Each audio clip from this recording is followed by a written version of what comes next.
Great phrasing! Hey, it's Topher with Geek Public Radio. How are you guys doing? We're rocking out right now with Sandy Petersen, the father of Lovecraftian role-playing. So this is 36 years down? 36 years since Call of Cthulhu came out, the first game based on Lovecraft's works.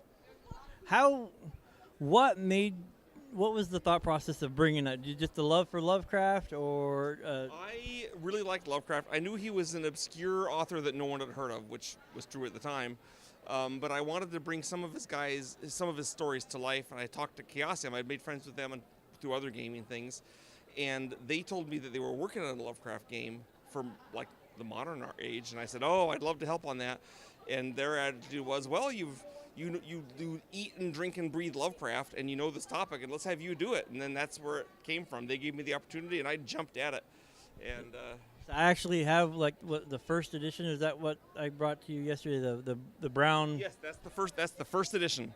The very first one, we did brown ink, and it was all weird.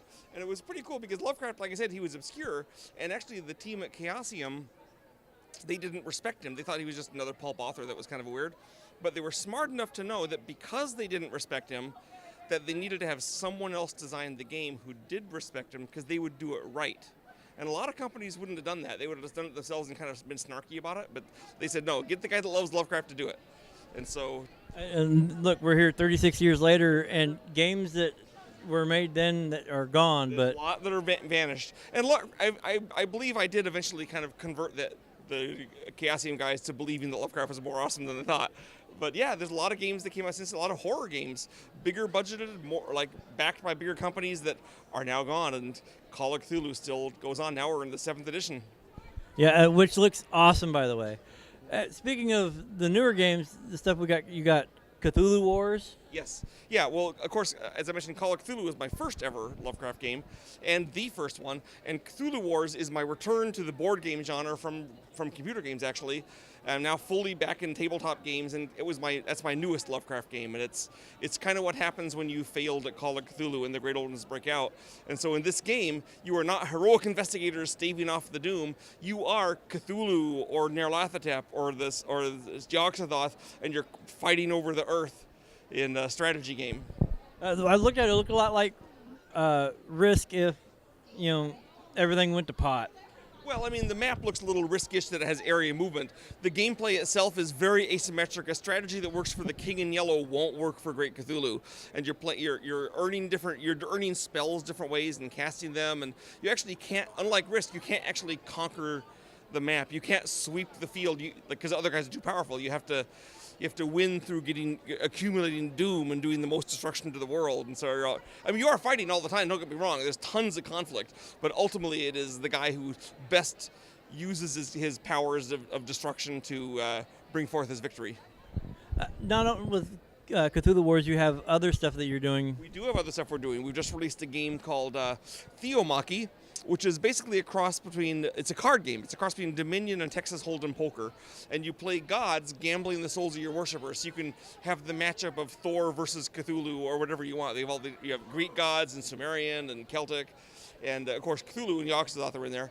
So that's that one. And then we are just coming up on the 15th of August, we're releasing a crowdfunding campaign for The Gods War, which is a mythic game where you play powerful elemental forces like the sky or chaos or darkness or earth, and you're again clashing over the world. It's like the world's creation myth, but it's also its destruction myth, because as you're playing, the world starts to break up and fall apart, and the chaos rift opens and everything's eating everything, and you're all clashing. It's another asymmetric game like Cthulhu Wars. It has some elements in common, but it has a lot of differences too. And I heard rumor of a secret game coming out. Yes, there is our secret game, which we've just announced. Well, I guess it's not secret anymore because here I am announcing it. But it's coming out. We're going to launch it, we hope, in November. And it is called Apocalypse.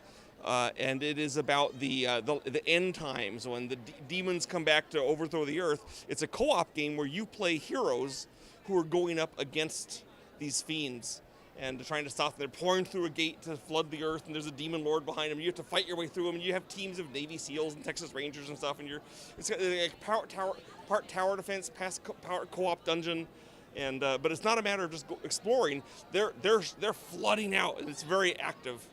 So That sounds awesome. Not only that, you're talking about supplements for Pathfinder. yes, yes, we launched a Kickstarter which had a great success, which is Sandy Petersen Cthulhu Mythos for Pathfinder. And what it is, it's rules for the Cthulhu Mythos and stats for the monsters. And we actually provided the figures too for all of the creatures we have in Cthulhu Wars, so you can use them in the Pathfinder role-playing game. So you can be going down a dungeon and open up a door, and it's the king in yellow or something awful, and then probably you defenestrate the game master. But whatever, it's there for you if you want it. That sounds awesome. One of the questions that I had after we got through this, talking about all the wonderful games, how do you feel about the influx of being a Lovecraft enthusiast, all the influx of Lovecraft stuff since the public domain things came up? And there's kind of two different groups of guys who are doing Lovecraft. One of the people that are saying Lovecraft, like Cthulhu's hip, let's do a game and put Cthulhu in it and then it will sell. And then there's the ones, sadly smaller number, who are in it because they like Lovecraft. They get it and they're doing a game about Lovecraft first. And then, like for example, in Cthulhu Wars, I actually balanced the factions by thinking about what would the Black Goat do. I didn't make a strategy game and tack on Lovecraft. It's like it's steeped in the theme of the game, and so I guess I respect the games that are in the theme and get it, and I don't respect the games that are just like hoping to make extra sales because Lovecraft's name is on it. well, I totally agree. And thank you so much for coming. Like I said, you were one of my top things. So I had a little fanboy moment when you said yes. I was like, yay! But thank you for coming out and talking with us today, and can't wait to see some more stuff. Thank you.